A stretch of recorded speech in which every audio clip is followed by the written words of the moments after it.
11절까지 말씀 함께 보겠습니다. 데살로니가 전서 5장 1절입니다.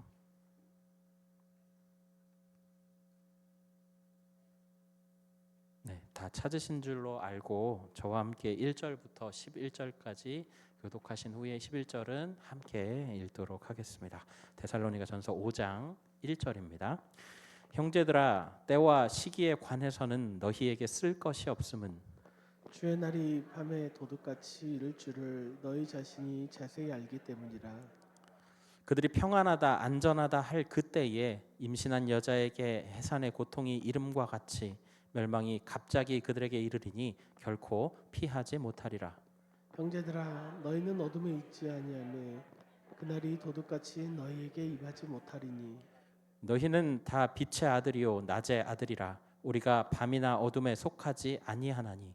그러므로 우리는 다른 이들과 같이 자지 말고 오직 깨어 정신을 차릴지라. 자는 자들은 밤에 자고 취하는 자들은 밤에 취하되 우리는 낮에 속하였으니 정신을 차리고 믿음과 사랑의 호심경을 붙이고 구원의 소망의 투구를 쓰자. 하나님이 우리를 세우심은 노하심에 이르게 하심이 아니요 오직 우리 주 예수 그리스도로 말미암아 구원을 받게 하심이라. 예수께서 우리를 위하여 죽으사 우리로 하여금 깨어 있든지 자든지 자기와 함께 살게 하려 하셨느니라. 함께요. 그러므로 피차 권면하고 서로 덕을 세우기를 너희가 하는 것 같이 하라. 아멘. 네, 담임 목사님을 대신해서 여러분들과 말씀을 나누게 되어서 참 많이 설레고 또 많이 긴장이 됩니다. 오늘 저는 데살로니가 전서 5장 1절에서 11절 우리가 읽은 이 말씀을 가지고 낮에 속한 자, 낮에 속한 자라고 하는 제목으로 여러분들과 함께 말씀을 나누도록 하겠습니다. PPT를 띄워주시면 함께 보면서 말씀을 나누도록 하겠습니다.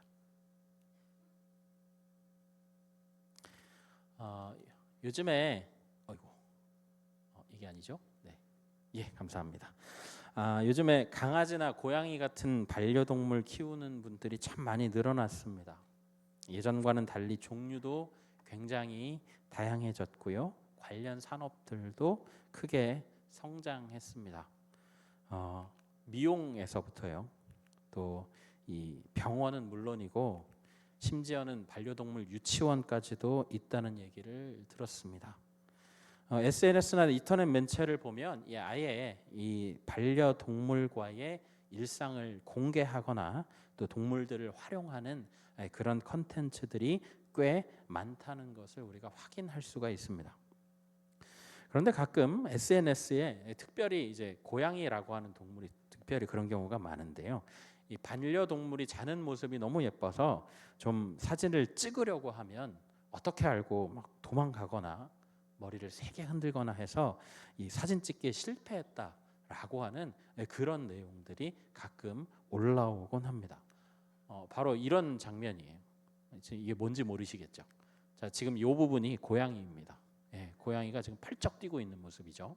이렇게 요즘에는 이제 집에서 기르는 경우가 많아서 안 그런 경우들도 있는데 가끔씩 보면 저렇게 펄쩍 뛰어서 사진에 실패했다라고 하는 내용들이 가끔씩 올라옵니다.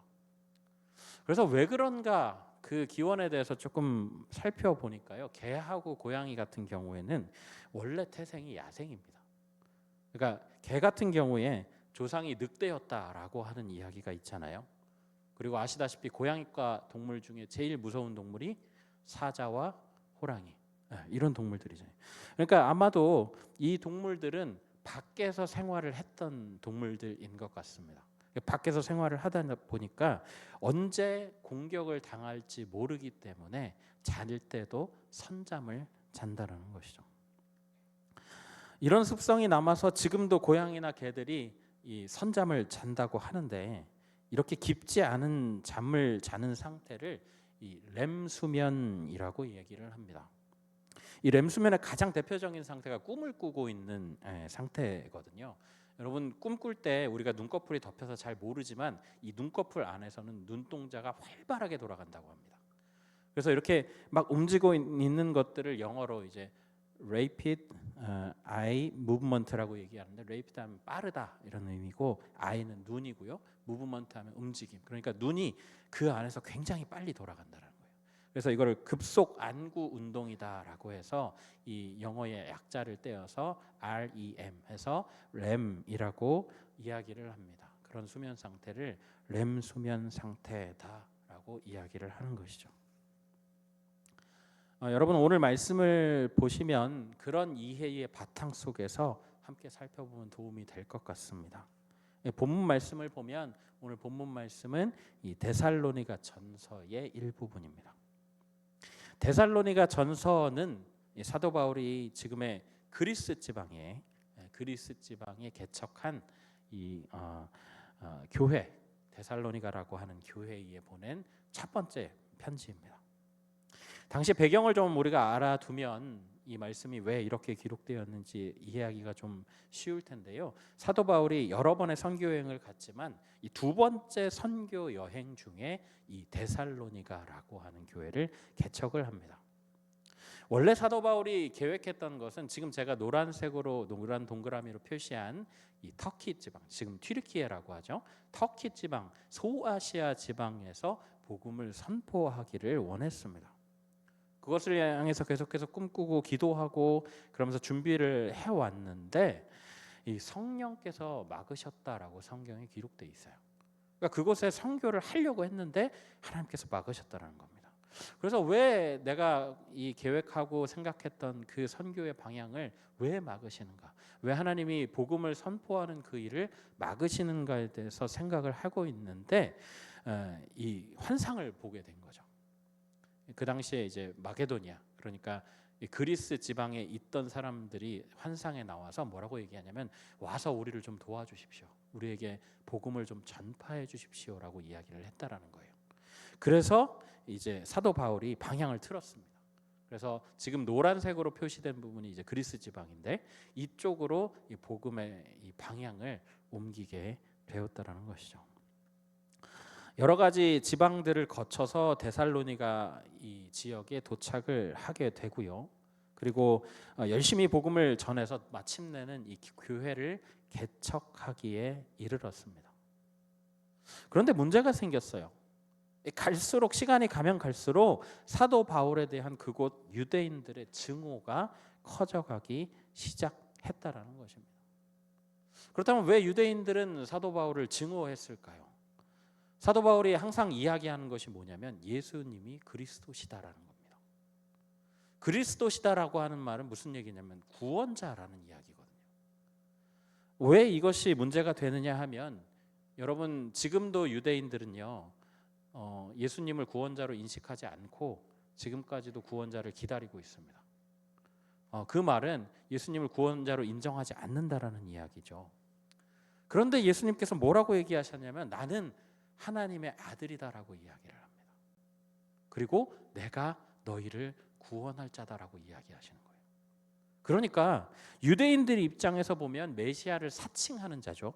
그리고 하나님의 아들이라고 말한다고 하는 것은 신성모독에 해당합니다. 신성모독이 얼마나 무서운 죄냐면 길거리를 가다가 돌로 쳐서 죽여도 할 말이 없는 죄라는 거예요. 유대인들 입장에서 보면 예수님이라고 하는 존재는 그저 이단 괴수라고 볼 수 있는 것이죠. 우리가 지금 신천지나 또 이 여호와의 증인을 보듯이 이단의 무리의 하나다라고 생각을 하는 것이죠. 여러분 생각해 보면 그 죄목 때문에 예수님께서 십자가에 돌아가십니다.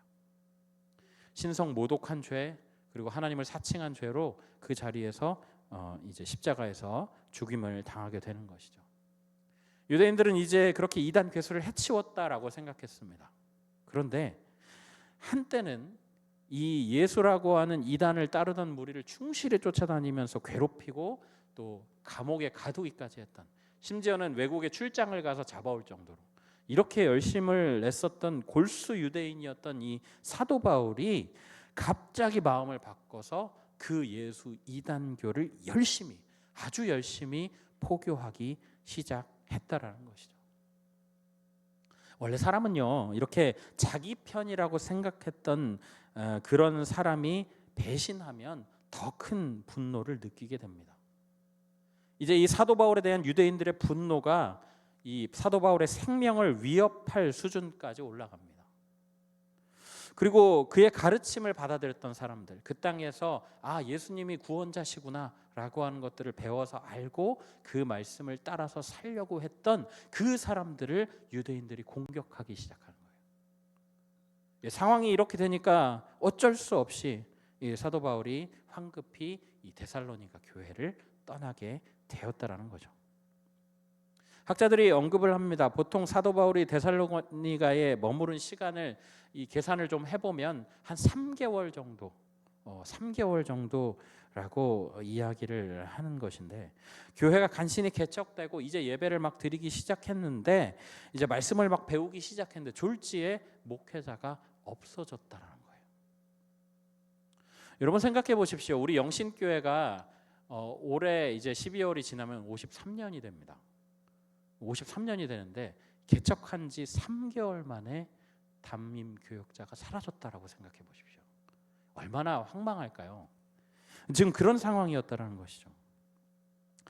유대인들의 핍박은 점점 더 심해집니다. 이제 이 괴수를 따르던 그 대장이 없어졌으니 이 교회를 계속해서 핍박하면 없어질 거다라고 생각을 하면서 더욱 핍박을 가하고요.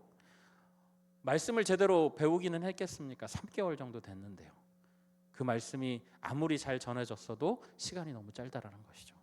믿음의 기초를 정확하게 세우기에는 시간이 턱없이 부족한 그 시간들이 지나갔을 때에 지금 이 교회가 위기에 놓였다라는 겁니다. 더구나 가장 이 교회를 힘들게 했던 건 뭐냐면 사도 바울이라고 하는 이 목회자가 무책임하게 자기만 살려고 도망갔다라고 하는 소문이 퍼졌다라는 거죠.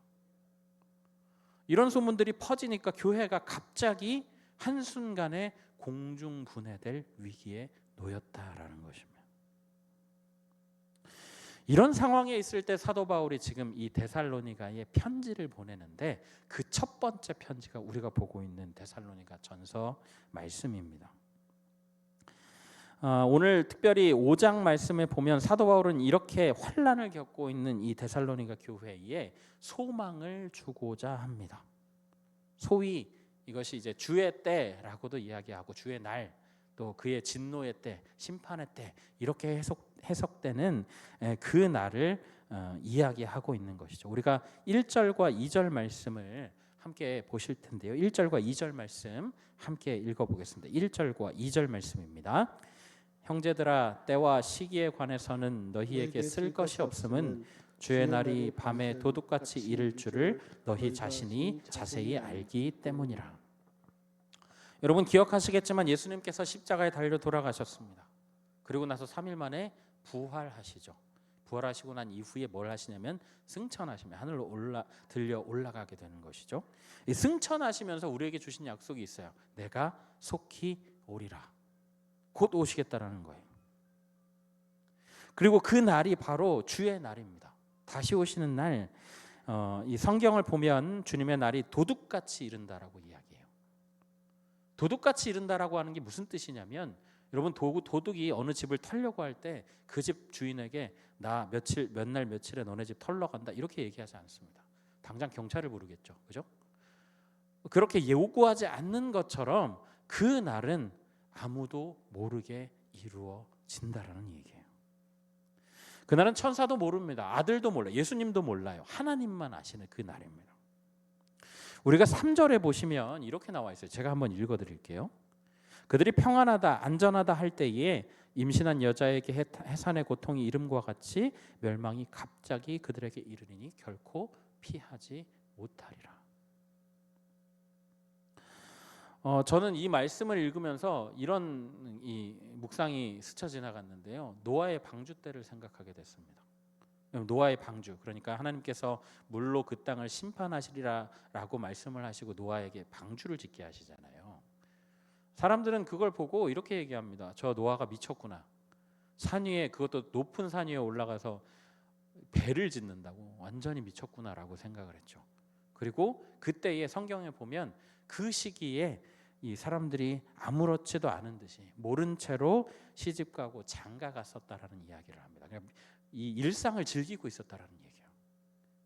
예수님이 오신다고 분명히 얘기를 했는데 안 오시네. 괜히 긴장했네. 여러분 지금 이런 상태에서 그렇게 안심하고 있을 때에 예수님이 오신다라는 거예요. 결코 피하지 못할 날이라고 이야기하고 있습니다. 여러분 그러면 이럴 때가 닥쳐올 때에 우리는 과연 어떻게 해야 하는 것일까요? 사도 바울은 데살로니가 성도들이 예수님을 믿고 확실히 구원에 들어갔다라고 하는 전제하에 말씀을 이어가고 있습니다. 우리 4절 말씀 함께 읽어보실까요? 4절입니다. 형제들아 너희는 어둠에 있지 아니하매 그 날이 도둑같이 너희에게 임하지 못하리니. 분명히 3절에서는 이 앞에서는 2절 말씀에는 분명히 도둑같이 1절이죠. 1절 말씀에 도적같이 이를 것이다라고 분명히 이야기를 하고 있었잖아요. 그런데 바로 밑에인 4절 말씀에서는 도둑같이 너희에게 임하지 못한다라고 이야기합니다. 그러면서 앞에 전제가 뭐예요? 너희가 어둠에 있지 아니하매. 어둠에 있지 아니한 자들, 그러니까 복음 안에 들어온 자들은 임하는 그 날을 그저 당황스럽고 당혹스럽게 여기지 않을 것이라는 겁니다. 그날에 이루어지는 일이 뭔가요? 하나님께서 그날에 심판을 하러 오십니다. 하나님을 믿지 않았던 자들, 하나님을 알지 못했던 자들을 모두 심판하시는 날이에요. 그러나 믿는 자들에게는 심판의 날이 아닙니다.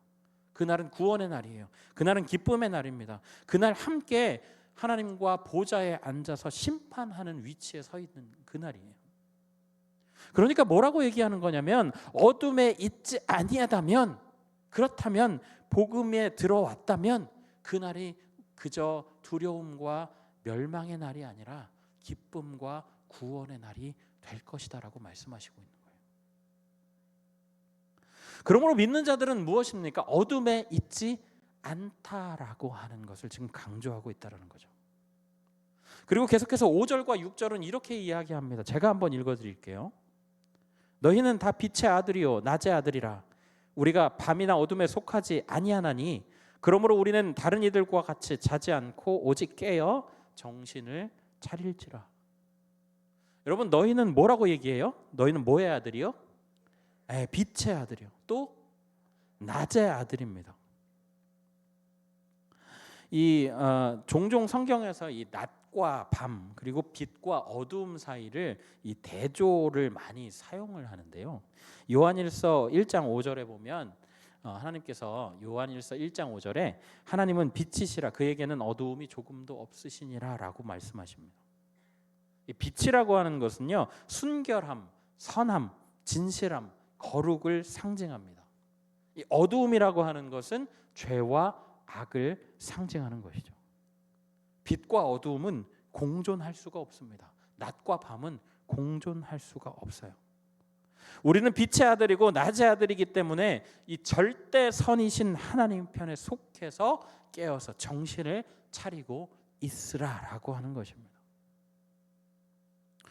이 말씀을 곡해하시는 분이 계실까 봐 제가 조금 더 첨언을 해드리면 우리 육신이 잠을 자지 말라는 이야기가 아닙니다. 여러분 잠을 어떻게 안 잡니까? 잠을 안 자면 죽겠죠. 조금 더 정확하게 의미를 부여해드리자면 우리의 영이 하나님 앞에 깨어 있어야 한다라는 말입니다. 자, 그렇다고 한다면 영이 깨어 있다라고 하는 것은 무슨 말일까요? 여러분 살아있는 사람이 호흡하는 원리를 한번 생각해 보십시오. 우리가 산소를 들이마십니다. 그리고 이산화탄소를 내뱉어요. 여러분 이것이 살아있는 사람의 숨쉬는 원리입니다. 그렇다고 한다는 것은 영이 깨어 있다라고 하는 말이 무슨 말이냐? 말씀을 받아들입니다. 말씀을 들이마시고 우리의 죄의 습관들이나 문제들을 내뱉어야 하는 것이 영이 깨어 있는 사람, 영이 살아있는 사람이 하는 이 생존의 방식이어야 한다는 것이죠. 그런데 만약에 우리가 영이 잠들어 있다고 한다면 말씀을 받아들이지도 못할 뿐더러 죄악을 뱉어내지도 못하는 그런 상태에 있다라는 것은 영이 잠들어 있다라고 하는 증거라는 거예요. 영이 숨을 쉬지 못하니까 죽어버리는 겁니다. 말씀을 읽고 하나님의 명령하신 바들을 깊이 생각하며 그의 명령을 따라 살려고 발버둥치고 애쓰는 것이 이 살아있는 영의 특징이에요. 비록 우리의 힘으로는 결코 이길 수 없지만 성령께서 우리를 도우시고 일하시는 것들을 느끼게 되고 세상과 또 어둠과 씨름하는 것, 그게 바로 우리의 영이 살아있다라고 하는 증거입니다. 당연한 말이지만 우리의 영이 깨어있다라고 하면 우리는 당연히 밤에 속한 자, 어둠에 속한 자가 아니라는 것이죠. 여러분, 우리의 정체성을 이쯤에서 한 번 더 체크해 보도록 하겠습니다. 여러분들께 질문을 드릴 텐데요. 저와 여러분은 밤에 속한 자입니까? 아니면 낮에 속한 자입니까? 낮에 속한 자입니다. 빛에 속한 자예요. 그렇다면 여러분, 우리는 어둠과 악과 죄와 공존할 수 있습니까? 그럴 수 없습니다. 그렇다면 어떻게 해야 합니까? 빛에 속한 자답게, 낮에 속한 자답게 영이 깨어 있으므로 예수님의 도우심을 의지하면서 이 어둠에 속하지 않으려는 발버둥과 애씀을 이어가야 한다라는 거예요. 여러분, 최후의 그날에, 예수님께서 오시는 그날에 예수님, 우리가 주님의 이름으로 싸웠습니다. 내가 비록 본성적으로 박혀있는 그 죄의 습관과 세상의 유혹과 공격 때문에 자주 넘어지기는 했지만 그럼에도 불구하고 넘어질 때마다 다시 일어나서 달렸습니다. 어둠에 속한 사람처럼 영적으로 자고 있지 않으려고 발버둥 쳤습니다. 주님, 나 잘했죠?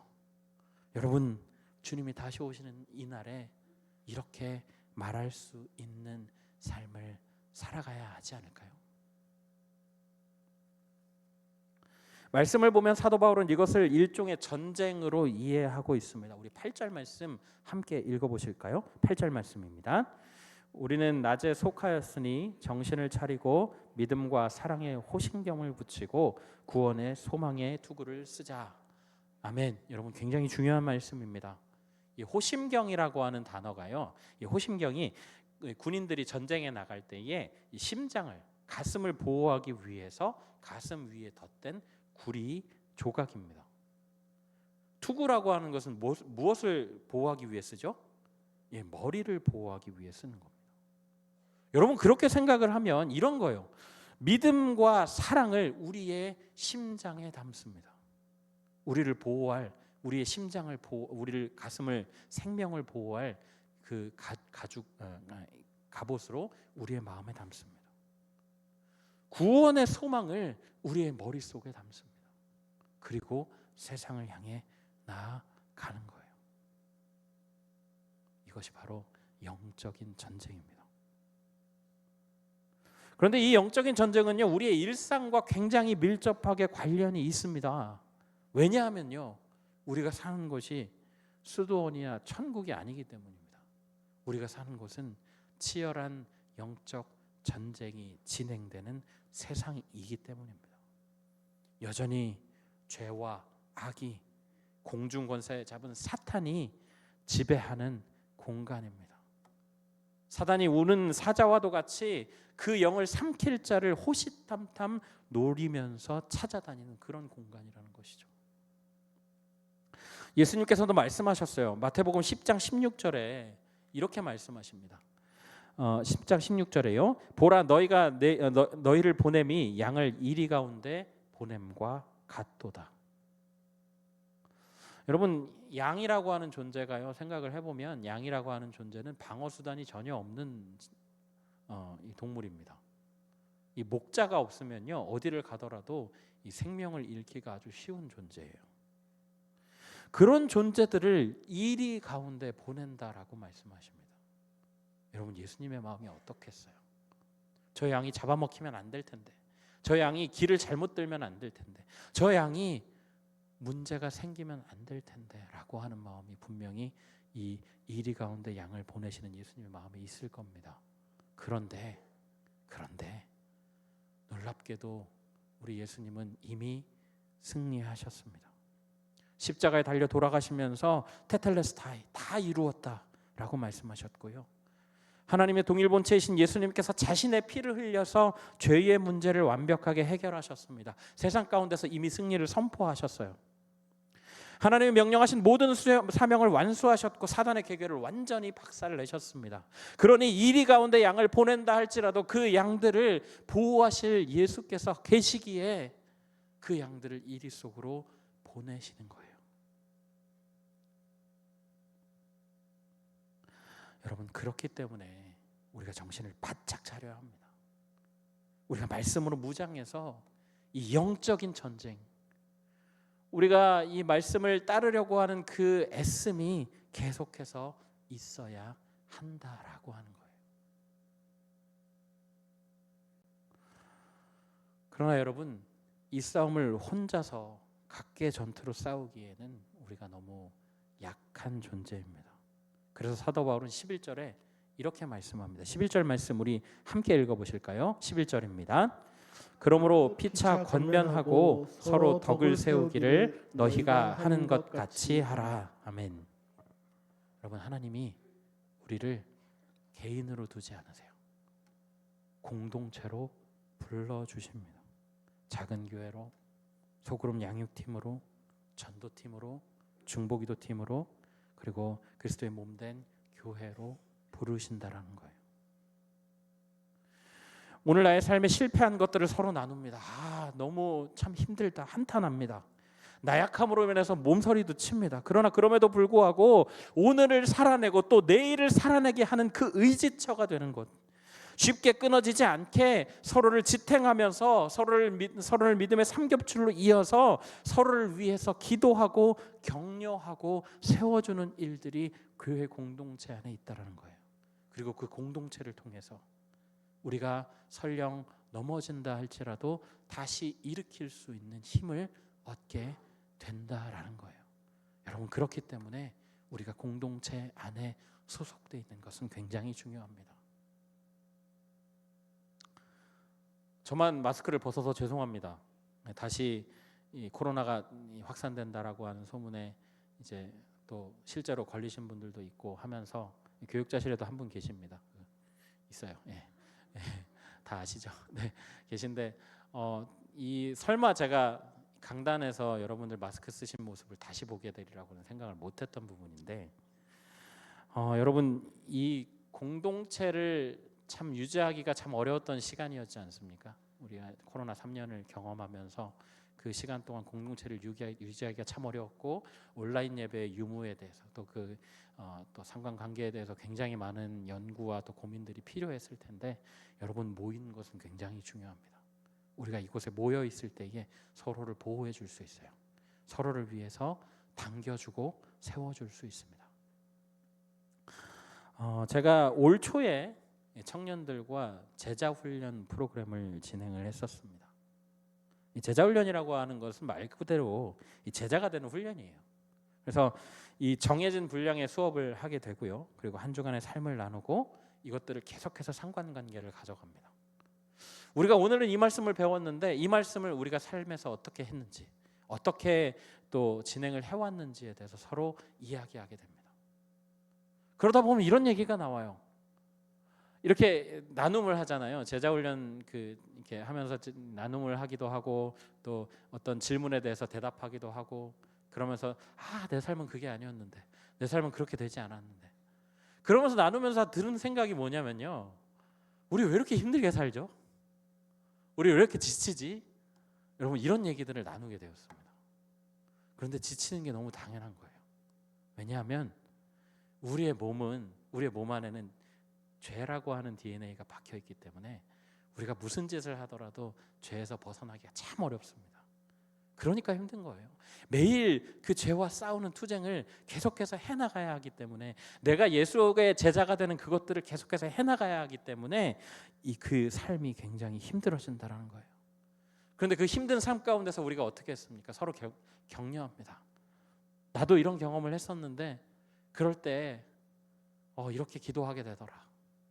나도 이런 어려움을 겪었을 때 옆에서 일으켜주는 사람이 있어서 내가 너무 힘이 되더라. 너무 위로가 되더라. 그래서 같이 일어날 수 있었더라. 이런 얘기들을 서로 하게 되었습니다. 여러분 그런 훈련의 시간들이 바로 우리를 교회라고 하는 한 울타리 안에서 사도 바울이 말한 대로 서로 권면하면서 덕을 세워주는 과정이었다라는 것이죠. 말씀이 이쯤 흘러가게 되면 여러분 제가 말씀을 시작하면서 무슨 말씀을 드렸는지 아마 기억하시는 분이 많지 않으실 것 같습니다. 제가 처음에 말씀을 시작하면서 뭐라고 말씀드렸냐면 개와 고양이에 대해서 말씀을 드렸거든요. 개와 고양이가 야생태생이기 때문에 선잠을 잔다. 그래서 그것을 램수면이라 한다라고 말씀을 드렸는데, 그러면 도대체 저 설교자는 램수면과 낮에 속한 자를 어떻게 연결할 것인가? 여러분 굉장히 궁금하시죠? 지금부터 제가 조금씩 풀어드릴 건데, 제가 이 설교를 준비하면서 갑자기 램수면이 떠오른 이유는 램수면의 가장 중요한 특징이 외부의 어떠한 공격과 또 위협으로부터 바로 반응할 수 있는 모습이라고 말씀을 드렸습니다. 여러분 낮에 속한 자, 빛에 속한 자도 마찬가지예요. 사단이 우리를 계속해서 공격하려고 합니다. 우리를 계속해서 흔들려고 하겠죠. 그럴 때에 우리가 깨어 있지 않으면 당한다는 거예요. 램수면을 하는 동물들처럼 우리가 늘 영이 깨어 있어서 그 사단의 공격 가운데 바로 대응할 수 있어야 한다라는 말씀을 제가 드리고 있는 겁니다. 사도 요한은 10절에서 이렇게 얘기합니다. 우리 10절 말씀인데요. 함께 읽어보실까요? 10절 말씀입니다. 예수께서 우리를 위하여 죽으사 우리로 하여금 깨어있든지 자든지 자기와 함께 살게 하려 하셨습니다. 아멘. 여러분 하나님께서 우리를 위하여 죽으셨죠. 이유가 뭐였습니까? 우리로 하여금 깨어있든지 자든지 자기와 함께 살게 하려는 거예요. 여러분 이것이 하나님의 목적이에요.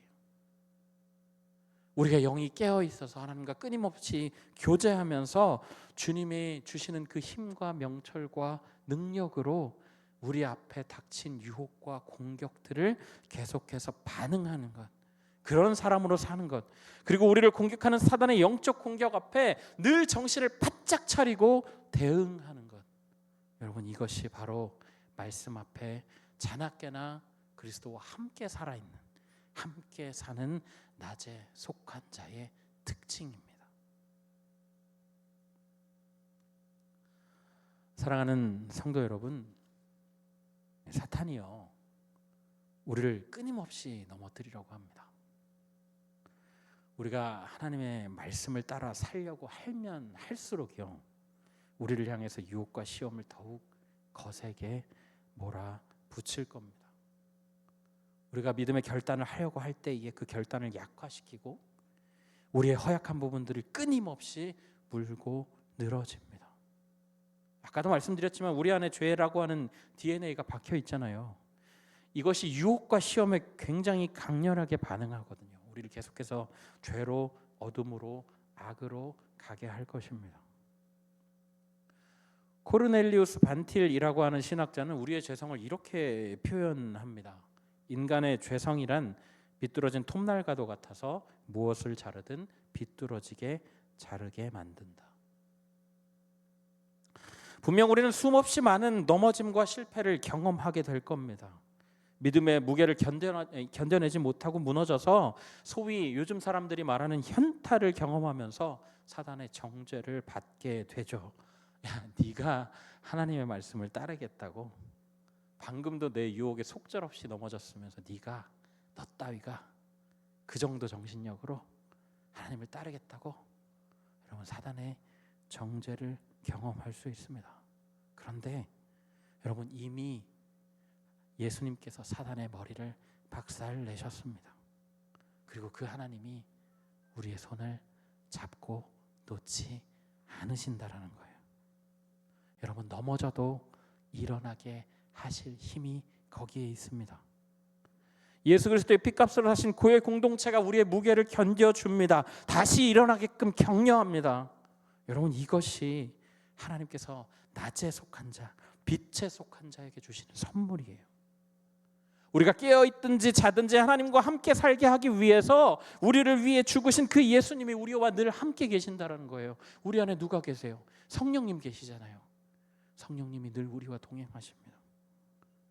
여러분 우리가 말씀하신 대로 믿음과 사랑의 호신경을 붙이고 구원의 소망의 투구를 쓰고 날이 갈수록 치열해지는 이 삶의 전투 앞에 용감하게 맞서 싸우시기 바랍니다. 여러분, 우리는 낮에 속한 사람이에요. 우리는 빛에 속한 사람이기 때문에 우리는 승리할 수밖에 없습니다. 우리를 도우시는 그 하나님의 능력을 체험하면서 주님과 함께 동행하게 된다라는 것이죠. 바라기는 이 자리에 모이신 우리 모든 성도님들이 세상 가운데 그리스도인으로 이 정체성을 가지고 우리가 매일의 이 무거운 삶의 걸음을 걸어갈 때에 담대하게 두려움 없이 주님과 함께 한 걸음 한 걸음 걸어가시기를, 그런 성도님들 다 되시기를 예수님의 이름으로 간절히 부탁드립니다. 아멘. 우리 이 시간에 말씀을 기억하면서 함께 찬양하실 텐데요, 주는 완전합니다라고 하는 찬양입니다. 우리 이 가사를 잘 묵상하시면서 하나님 앞에 찬양하시겠습니다.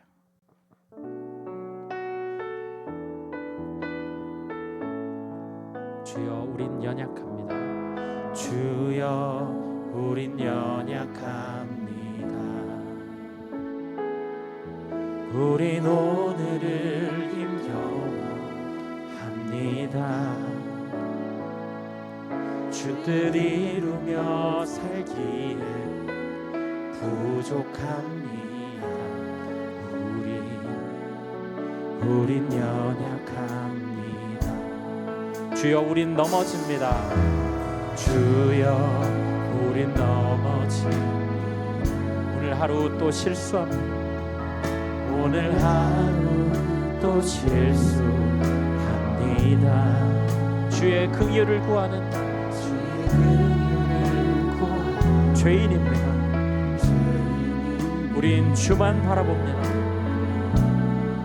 주만 바라봅니다. 한없는 주님의 은혜, 한없는 주님의 은혜 온 세상 위에 넘칩니다. 가릴 수 없는 주여 온 땅 위에 충만합니다. 주님만이 이리오니 우린 그 길 따라갑니다. 그날에 우릴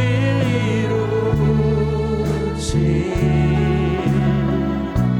주는 완전합니다. 우리 다시 한번 찬양하실까요? 주여 우린 넘어집니다. 주여 우린 넘어집니다. 오늘 하루 또 실수합니다. 주의 긍휼을 구하는 죄인입니다. 우리 주만 바라보는 한없는 주님의 은혜, 한없는 주님의 은혜 온 세상 위에 넘칩니다. 가릴 수 없는 주여 온 땅 위에 충만한 주님만이 길이오니 우린 그 길 따라갑니다. 아멘. 우린 그 길 따라갑니다. 그날에 우릴 이루 주님은 완전하십니다. 주는 완전. 우리 한 번 더 고백하실까요? 한없는 주님의 은혜, 한없는 주님의 은혜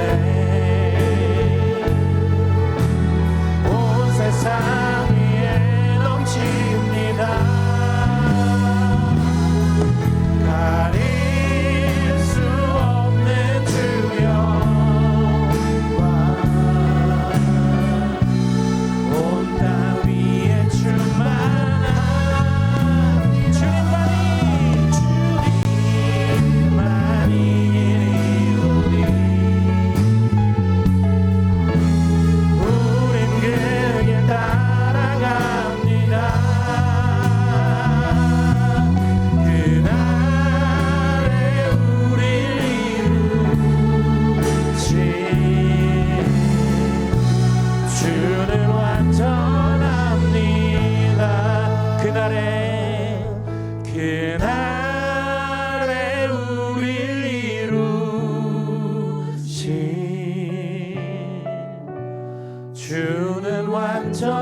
생각하면서 함께 기도하며 나아가실까요?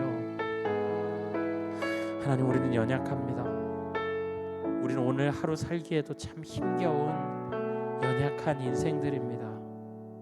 그러나 이미 승리하신 그 주님의 그 승리를 받아서, 주님이 주시는 그 힘을 받아서 주님, 우리가 우리의 삶 속에서도 승리하며 나아가기를 원합니다. 주님, 우리가 연약하여서 우리에게 공동체를 허락하셨으니 하나님, 우리가 그 공동체 안에서 주님의 역사하심을 경험하기를 원합니다. 주님의 역사하심을 목도하기를 원합니다. 우리의 삶에 역사하시는 하나님의 손길을 힘있기를 원합니다. 하나님, 그래서 주님, 우리가 낮에 속한 자로서, 밤에 속한 자가 아니라 낮에 속한 자, 빛에 속한 자로서 주님, 우리가 승리하며 살아가기를 원합니다. 주님, 우리를 도와주옵소서. 우리 이 시간에 소리내서 함께 기도하며 나아가겠습니다. 사랑의 하나님, 감사합니다. 주님, 오늘도 우리에게 말씀을 허락하여 주셔서 하나님, 그 말씀 가운데 주님, 우리를 위하여 이미 승리하신 하나님의 능력을 우리가 바라보게 하시니 참으로 감사합니다. 주님, 우리의 연약함과 부족함에도 불구하고 주님, 우리를 승리케 하시는 주님의 능력을, 주님의 그 손길을 힘있기를 간절히 원합니다. 주님, 우리가 약하지만 주님, 우리 가운데 강함이 되어주시는 그 주님의 능력을 힘입어서 주님, 우리가 매일의 삶 가운데서 주님, 사단의 유혹과 공격 가운데서도 지지 않고 이기는 자들 될 수 있도록 하나님 인도하여 주시고, 주님, 거룩하신 주님의 영광 가운데 계속해서 들어가서 주님과 함께 동행하는 삶을 살 수 있도록, 주님, 우리가 승리하는 자들로 살 수 있도록 주님, 우리의 삶을 역사하여 주시고 붙들어 주시기를 원합니다. 주님, 그래서 주님, 우리의 삶 가운데 역사하시는 하나님의 능력을 힘있기를 간절히 원하오니 아버지, 우리를 인도하여 주옵소서. 주님, 감사합니다. 우리를 도와주옵소서. 주님, 우리가 함께 찬양하며 나아갑니다. 한없는 주님의 은혜, 한없는 주님의 은혜, 온 세상 위에 넘칩니다. 가릴 수 없는 주여, 온 땅에 충만합니다. 온 땅 위에 충만한 주님만이, 주님, 우리는 그 길을 따라갑니다. 우린 그 길 따라갑니다. 그날에 우리를 이루신,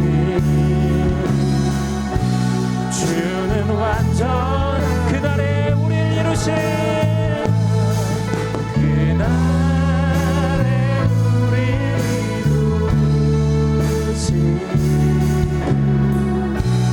주는 완전합니다.